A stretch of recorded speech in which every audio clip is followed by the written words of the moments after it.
Imagine what your future would look like if you could generate 10 times more loans, 10 times more deposits, 10 times more accounts. How would that make you feel? Would it excite you, motivate you, inspire you? Or would it make you feel, I don't know how we're going to do this? Either way, I'd like to show you the way. Digital marketing, by default, is nothing more than processes and systems. It's not about websites. It's not about email marketing. It's not about social media. It's not about digital ads. What this boils down to is people, the consumer journey. And the consumer journey must be at the center, at the heart of all of your thinking and all of your doing. Now, we know the consumer journey. We know these 5 stages: the awareness stage, consideration, purchase, adoption, and advocacy. And from our work with over 450, 475 financial institutions over the last 16 years, we see this as the biggest growth opportunity today, particularly through the lens of digital marketing. We believe this so much that we have placed the consumer journey at the center of all of our thinking and all of our doing, which we call the Digital Growth Blueprint. It's a framework that we use to teach and to guide financial institutions along their digital growth journey. Now, the challenges that we're seeing today when it comes to the consumer journey are really threefold. The first is 84% of financial institutions today have not documented or mapped out consumer journeys for key product lines. Almost that same number at 83% have not documented or mapped out abandoned application processes. We're leaving a lot of opportunity on the table with traffic that we're already getting to our websites today. And then finally, 76% of financial institutions do not have a well-defined digital onboarding process. And so we're losing opportunity when it comes to increasing share of wallet, cross-selling, and really most importantly, turning happy account holders into advocates through ratings, reviews, and referrals. Now, I understand digital marketing, digital growth can feel very complicated. There's a lot of moving parts. I can understand it feels very overwhelming. We don't have time to learn new ways of thinking, particularly if we're already working at max capacity. But when we look at digital marketing, when we look at digital growth, we want to simplify it to its basic elements. And that's really here at the top of the funnel: the awareness, consideration, and purchase stage. Let's start the conversation here. Let's start our thinking here. Let's start our optimization and improvement here. And so, because we're dealing with people, we want to break this down into something more relatable. TLC: traffic, leads, and conversions. And because digital marketing is nothing more than well-defined systems and processes that have been optimized to guide people beyond their questions and concerns and towards their hopes and dreams, we can do this with this formula. Traffic plus leads plus conversions equals growth. This is the process. This is the formula. Now, where we begin might not seem that obvious. Because at first blush, at first glance, when we're working with financial institutions, they're doing a lot of activity at the top of the funnel, generating traffic to the website. But if we do not have the processes and systems in place at the bottom of the funnel, we're letting that opportunity slip through our fingers like sand on a beach. So let's start here. Let's start at the bottom. So what I'd like to walk you through is three ways that we can do that: building pre-application systems, defining goals in Google Analytics, and establishing KPM dashboards to help give a better sense and understanding of what's working and what's not working. Because in digital marketing, there is no failure. Failure, typically in financial services, is a very bad thing because we're risk adverse. But failure in digital marketing is a learning experience. Now, why we start at the bottom is something that I mentioned before. 83% of financial institutions not having systems and processes to follow up with abandoned applications. We're leaving opportunity on the table because 70 to 90% of online loan and account applications are abandoned by consumers because they're complicated. But I also think that consumers want something a little bit more, which we'll talk about in a moment in the consideration stage. Now, when it comes to building what we call pre-application systems, think about your own website for a moment.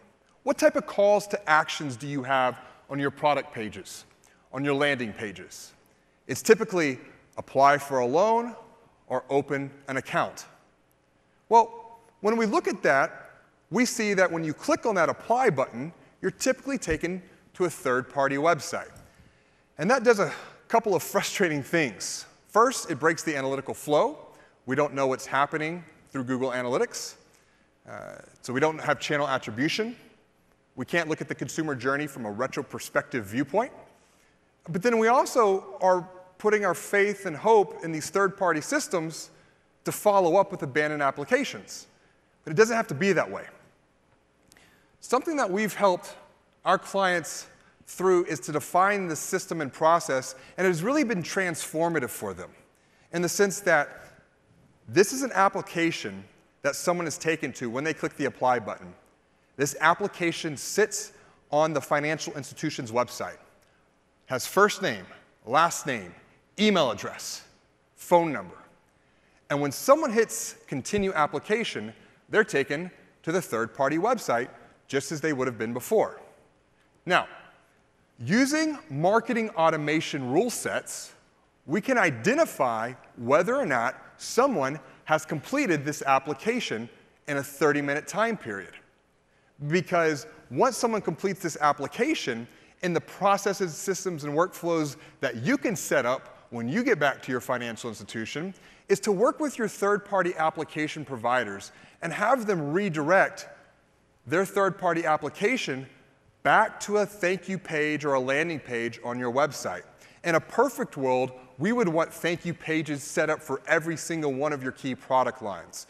But we'll just start with one thank you page for all to get a baseline. So now that we're back on the website, marketing automation systems AI starts to say, okay, this person's completed this, but this is where the onboarding process begins. We want to start the onboarding process now with these feelings, these emotions, the visual imagery. Now, what happens if someone doesn't complete the application in a 30-minute time period? Well, marketing automation then fires off abandoned application emails. You're so close. We've seen in some instances open rates on these emails be as high as 70 to 80% and click-through rates be as high as 40%.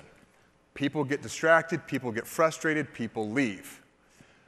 But sending this email is a good first step. We also need to get a human being involved, and that's where we can send internal notifications to sales team members saying, you have a hot lead. We would call this a sales qualified lead. Follow up with them. And ultimately, over time, as this lead is brought back into the fold, they are then sent an email once they convert saying, we've received your app. This is the beginning of the onboarding process once again. We can take this thinking and enhance it and optimize it and apply it to gain a better understanding of performance, of what's working and what's not working with digital marketing. Because now that we're redirecting a third-party application back to a page on our website, we can set up goals within Google Analytics to give us an understanding of where these leads are coming from. And from the goals in Google Analytics, we can also set up dashboards so that we don't have to get into the minutia of how everything is working, how traffic behavior is, all the different channel metrics, But this just gives us an understanding of, are we moving the needle in the right direction? And then we can take this insight, take this information, and share it with our CFO and CEO and make them very, very happy people. So some next steps for you to consider as you go back to your financial institution and start to apply this thinking. Apply for a loan at your financial institution.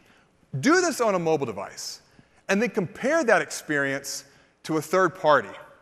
How does it make you feel? Apply it SoFi. Apply it Simple. Apply it Movin. And how do the different processes, the experiences, make you feel? Because once again, an experience is nothing more than a process that has been well-defined, refined, and optimized over time. And when you go through this exercise, you can identify gaps in your experience and, more importantly, the analytical insights that you're probably missing out on. Once we have a solid foundation at the bottom of the funnel, now we can level up to the consideration stage, which the goal here is to generate leads. So there are really two ways that we can generate leads from our website. Because before, at the bottom of the funnel, at purchase, with conversions, what we're looking for are sales qualified leads. In the consideration stage of the buying journey, we're looking for two other types of leads: marketing qualified leads and sales qualified prospects. Sales qualified prospects are those who have raised their hand saying, I need help, but I'm not ready to apply yet. I'm in the consideration stage. I don't have the confidence and the courage to commit to you just yet because I just don't fully trust you. So there are two systems that you can apply at your financial institution. First, we need to take a look at why. Why consideration? Because this is one of the biggest blue ocean opportunities that I see when working with financial institutions, as almost none are approaching this and addressing the challenges and the issues. According to the Digital Banking Report, for most websites, only about 2% of visitors convert on the first visit. And that makes sense. So if you're running digital ad campaigns, they're not going to be converting the first time that someone hits the landing page or the product page on your website, which is one of the reasons why a retargeting and remarketing strategy is important. But that alone is not enough. There are better ways to approach and solve this problem here. Here's why. A couple of years ago, Google did a study called the Zero Moment of Truth, where they looked at a lot of different verticals and how people shop and buy products online, one of those verticals being financial services. And what Google found in their research is that communicating with another human being, whether it be in a branch, over the phone, online through email, or through chat, is the most influential activity in a consumer's buying journey, which is actually one of the reasons that I think we're still seeing high abandonment rates when it comes to the application process. So this system here, which we call a request-to-callback system, has in some cases generated as much as 1,500% more leads for banks and credit unions. Why is that? Well, we're offering people another path if they're not ready to apply for a loan just yet. They're still considering. So think about your websites once again. You have apply or open an account.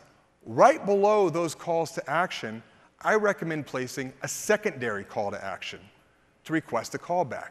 Now, yes, someone could call you, but I don't want to have to call your phone tree and wait on hold and get transferred. I'm a busy guy, and I know a lot of other people are too. And so when employing and applying this system, you have the ability to call back people on their own time. And so what happens? Someone clicks on the CTA, they're taken to this form right here. Now, this form is not the generic contact form that you would typically see on a financial institution website. Instead, it uses smart AI logic to route the lead to the proper contact inside the financial institution based upon their product criteria. Is this a new product? Is this a product that I already have? Is this an online banking product? Because a lot of times on contact forms, we see a mix of both sales qualified prospects and more service and support contacts. And so even in a system like this, it's important to segment the type of contact coming through. Because that, once again, we can tie back, as we talked about in the previous section, to setting up goals in Google Analytics. So now we have more of a pipeline analysis of opportunity for our key product lines. The other area of opportunity in the consideration stage of the buying journey is here. Consumer buying guides. So in this example, we see primary call to action apply in orange. In blue, right below the orange call to action, we see request a callback. We see some guided selling steps 1, 2, 3, and 4, setting the expectation of what someone needs to do to get to their better future. But what if someone is just not there yet? They're just starting. This is where guidance, you taking the role of the trusted guide in their financial narrative, to guide them beyond their questions and concerns and towards their hopes and dreams. And a consumer buying guide can do just that. Because when you tie this consumer buying guide in with a marketing automation nurture workflow, tie that into sales nurture and sales enablement with an internal team, you have a powerful 1-2 punch combining this with a pre-application form and a request a callback system. So some next steps for you as you go back and start to apply this thinking at your financial institution. Audit and assess your website's conversion points. How many do you have? Are they just primary calls to action to apply? Or do you have some transitional or secondary calls to action like request a callback? Download a buying guide. Because what we have found is there's a direct correlation with an increase in calls to action on your website to an increase in leads coming in for loans, deposits, and new accounts. As you assess where you're at, look for the opportunities to build transitional lead generation systems and workflows just like the ones that I went through today. And then finally, look to align sales and marketing for lead management. Because as your website begins to generate more leads, it's important to have the support behind the scene from sales to guide those leads, to nurture them from the consideration stage in the buying journey and through to purchase. Finally, this isn't a one and done exercise. Unfortunately, it's not set it and forget it, because digital provides us with the opportunity to optimize and refine these systems based upon the analytical insights and the performance that we're seeing. So we've talked about purchase. We've talked about generating more leads in the consideration stage. Now let's for a moment talk about increasing traffic to your website. This is the last piece of the puzzle that I would focus on when starting to apply these thoughts and ideas. Because if we just take time to improve the purchase stage of the buying journey and enhance the consideration stage of the buying journey, you will see an increase in leads for loans, deposits, and new accounts. And once you have those systems and processes in place, then we can move to the highest level here of awareness to increase traffic. And so some thoughts for you to consider as you imagine what your future would look like if you could generate 10 times more leads for loans, deposits, and new accounts. I challenge and encourage you to look beyond the traditional 4 traffic sources. And we'll talk about why that is here in a moment. I also think it's important to define a digital growth purpose and then to use content to tell stories that sell. Because we can use that content to build a digital community. Let's talk about traffic. Today, there are traditionally 4 primary traffic sources digitally to drive traffic to our website. We have ads, social, SEO, and email. Now, when we have ads, we can actually break that down into, for example, PPC, search ads, we have display ads, and we have remarketing and retargeting ads. The same could be true with remarketing and retargeting and display on social. But we're looking at social here in this context as more of a distribution channel for content. Now, what we're seeing in the ad space right now, particularly with our clients, is some challenges. The same is true with social media. Just out of curiosity, raise your hand if you have seen your Facebook engagement decline over the last 12, 24 months. I'd say about 80%. Yeah. Here's why. Facebook had to figure out a way to make money. And I love this quote. Facebook may be pulling off one of the most lucrative grifts of all time. First, they convinced brands they needed to purchase all their fans and likes, even though everyone knows you can't buy love.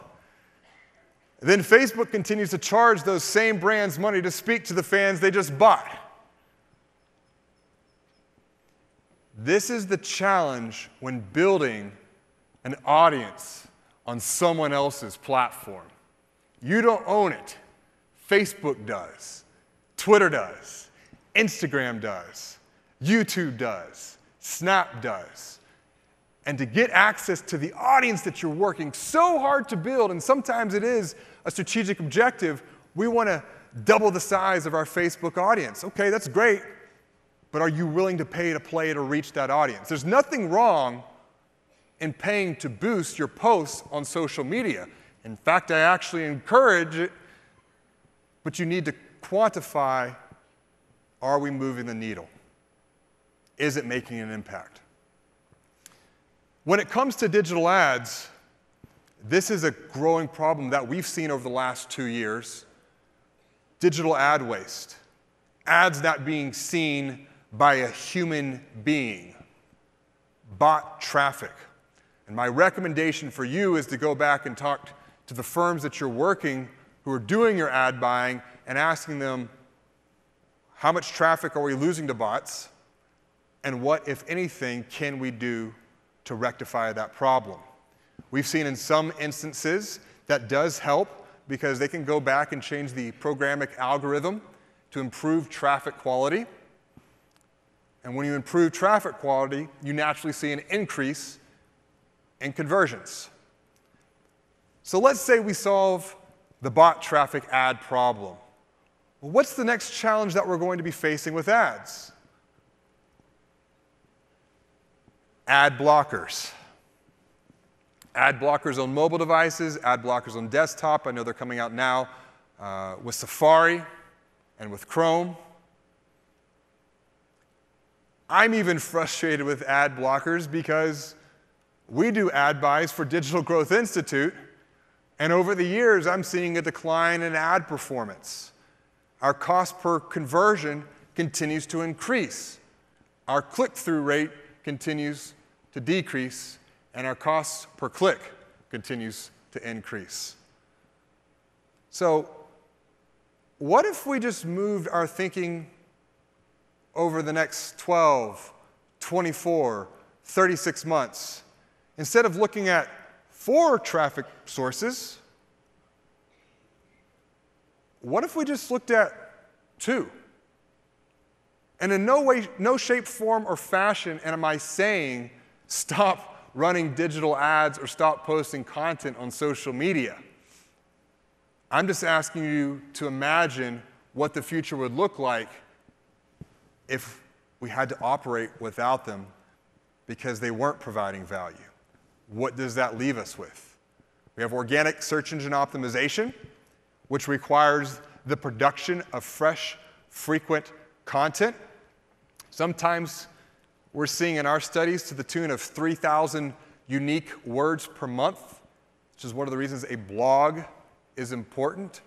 But you can't just buy your content from a third party who is selling the same exact content to other financial institutions because it doesn't provide any value from Google Juice, from an organic perspective. This has to be original content. I think the other element when it comes to driving traffic is we have to do a better job of building our email list. Our email list must become a strategic asset for our financial institutions. And it's not just emails from current account holders. It's emails from people in the communities that we serve who have entrusted us with their email because we're giving them something of value in return. I'll show an example of what that looks like here in a moment. So we have these three pieces. We have traffic, we have leads, and we have conversions. But we need a multiplier to help speed things along the path. And now we have a 10x formula. Pet. I'm not talking about dogs or cats or hamsters. I'm talking about purpose, empathy, and trust. These are the differentiating factors when it comes to building a digital growth engine and applying digital marketing for lead generation. Because without purpose, without empathy, and without trust, we're just adding to the noise. What we see today is something that we've coined the digital experience gap. And it's really because financial brands are being driven internally by these goals and objectives. We need to increase our products, improve our processes, we have compliance, increase our profits. But on the flip side, we have consumers who are driven by very different ideals. Simplified, I think consumers, what people want, is three things. They want to be healthy, they want to be wealthy, and they want to be happy.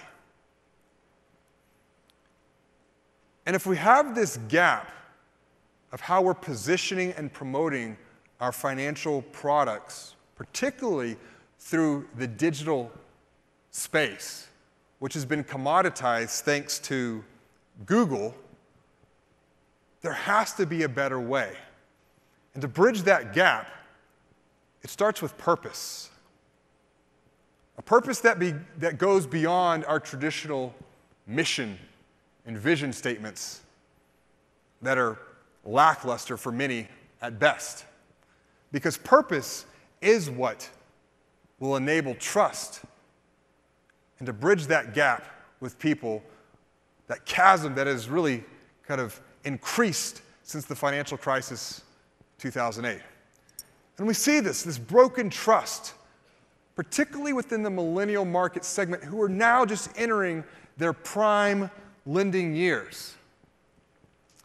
A study by Facebook found that almost half of millennials feel that they have no one they can trust for financial guidance, and only 8%, or to put it another way, 92% of millennials don't trust financial institutions for guidance at all. And here's why. I've diagnosed a lot of financial institutions with something we call narcissistic marketing. And I don't know if it's a reflection of society, if social media has just amplified our fallen human state, our narcissistic, selfish tendencies. But when you look at what financial institutions promote, and you ask marketers and sales teams why I should open an account with you, and you kind of see these same three repeated patterns. We have great rates. We have amazing service, which is really in the eye of the beholder. And then you look at the website and we have this commoditized list of bullet features that every other financial institution has. And so what does this look like? A financial institution might have a solution to a problem. For a mass market, that might be called to action. What we're seeing in digital marketing is traditional marketing practices being incorrectly applied with digital. And when the message is all about what we can do, it's all about us. We become the hero in the narrative. But we can't be the hero, because in any great story ever told, there's always one hero. And so when the consumer sees the positioning digitally on your ads, through your emails, on your website, there's this cognitive dissonance, this battle in their mind of, wait a minute, I'm the hero, and I'm looking for someone that I can trust, someone that can empathize where I'm at. Because empathy is the antithesis of narcissism. And this is why people and the consumer journey must be placed at the center of all of your thinking and all of your doing. So how do we do this? Purpose. Purpose moves you beyond the mission. And here's the problem with mission and vision statements. They're inward focused for the most part. The mission is about us. It traditionally states what we do, how we do it. The vision provides direction as to where we're going. And many times these mission and vision statements might not be clearly communicated or understood by others within the financial institution. Sometimes they're complex and complicated. And the only way to escape complexity is through a path of simplicity. And the way that we simplify this is by defining a new statement, a purpose statement about others, that is outward focused, that establishes trust, and it creates value for the people that we're helping in the communities that we serve, resulting ultimately in a positive emotion. Because we have to remember, what do people want at the end of the day? They want to be healthy, they want to be wealthy, they want to be happy, and they want to be hopeful that they're going to get to a better place sooner or later than they're at today. We can't forget, money is stressful. I see it every day from people. And this stress takes a toll on people's health. TD Bank did a study a couple of years ago to where they connected the dots between financial well-being and physical well-being. And I think this is the next great opportunity for financial brands to capture. Because it's not just physical health, it's relationships, and it's overall well-being, it's mental health. And if we're to rise above promoting the same commoditized great rates and amazing service, to have a purpose that is geared towards helping guide people to a better future, maybe we think to ourselves, we don't sell financial products anymore. No, we offer transformation. We offer hope. We offer help, because that's what people are looking for. From someone that they can trust. And I look out into this audience today and I see visionaries, dreamers, leaders who I know are committed to helping guide people to a better future. And when we look at the buying journey, awareness, consideration, and purchase, yes, we can talk about processes and systems. But if we don't think about the people and we're only focused on the processes, we're going to miss the mark. We can use digital marketing to rise above the narcissistic narrative, to tell stories that sell. This is how we do it. I have seen this model not only work for just financial marketers to transform the way that they communicate, because that's what it's all about. When you transform the way that you think, you transform what you believe. You transform what you believe, you transform the way that you speak and communicate. You transform the way that you speak and communicate, you begin to transform the way that you act and others act around you. And so this model isn't just for marketing. I've seen this model being used for sales teams, whether it's in the branch, on the call center, or through e-commerce teams. We have a consumer persona that has specific questions and concerns, who meets an empathetic guide, that must first build trust through content, and then offers a solution while calling that person to action to help them realize their hopes and dreams. And this story-selling model is mapped out against the consumer buying journey to increase traffic, to generate leads, and then to convert those leads into loans and deposits. Because every great story has a helpful and empathetic guide they can trust. Because without a guide, there is no hero. Without Mr. Miyagi, there is no Daniel-san. There is no Karate Kid. Without Obi-Wan, there is no Luke. Meaning there is no Star Wars. And right at the center of the story-selling model,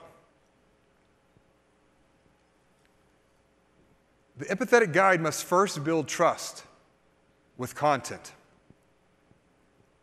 According to Seth Godin, content marketing is the only marketing left.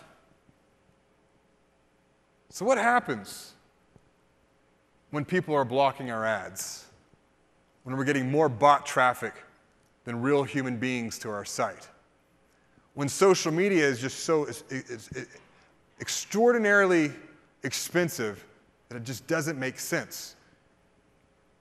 You have the power to take the future in your hands today.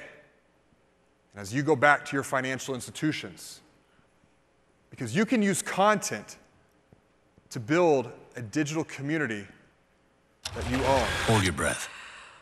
Hold it. Hold it. Keep holding. At first, you feel fine. Then panic sets in. What you're feeling now is just like the financial stress that millions of us feel. It's like you're drowning. Meanwhile, big things, little things, the moments that matter, slip away. SunTrust is about to help America catch its breath by lighting the way to financial confidence, to help you make smart choices to move forward, onward, and upward.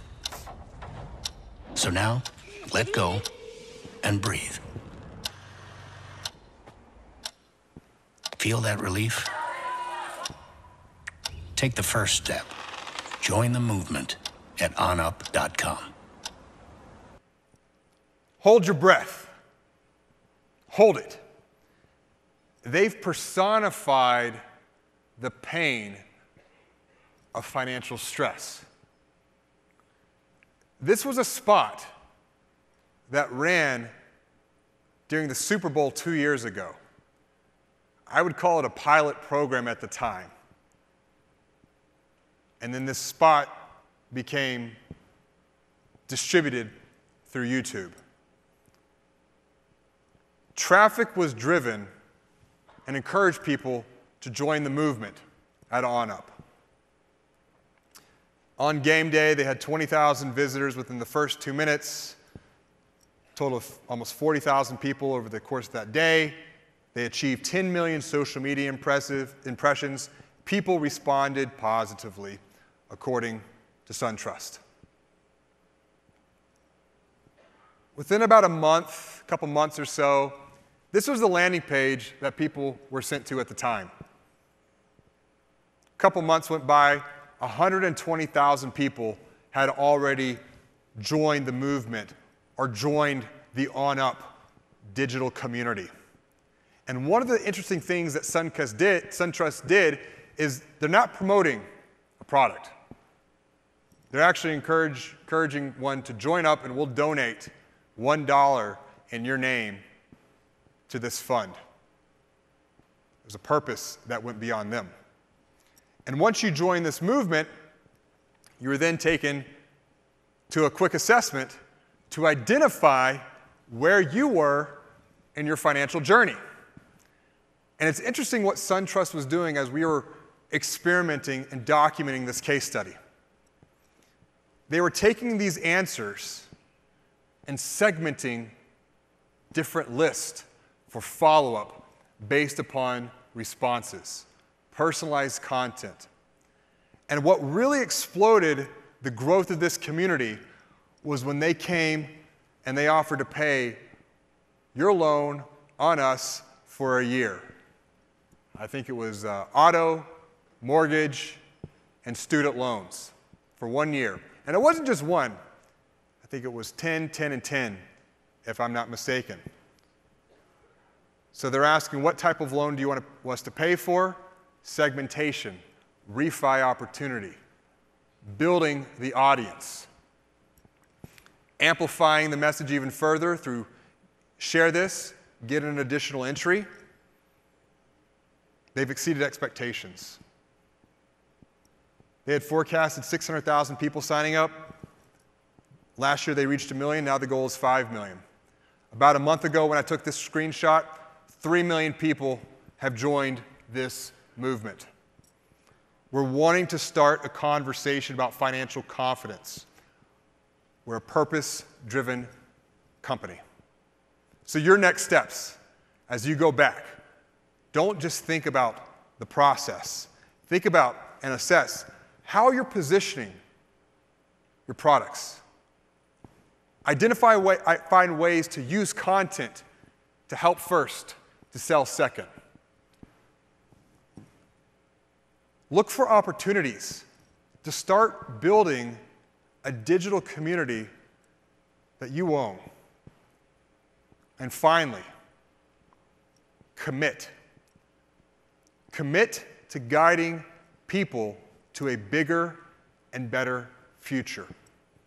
Put people, the consumer journey, at the center of all of your thinking and all of your doing. I know that you can do this because as I look out in this audience, I see dreamers, I see innovators, I see visionaries, I see leaders who are committed to guiding people to a bigger and better future. And if you do this, you will generate 10 times more loans, 10 times more deposits, 10 times more new accounts. And that will make our CEOs, our CFOs, and us very, very happy people. Thank you guys very much for having me. I really appreciate it. Y'all been great.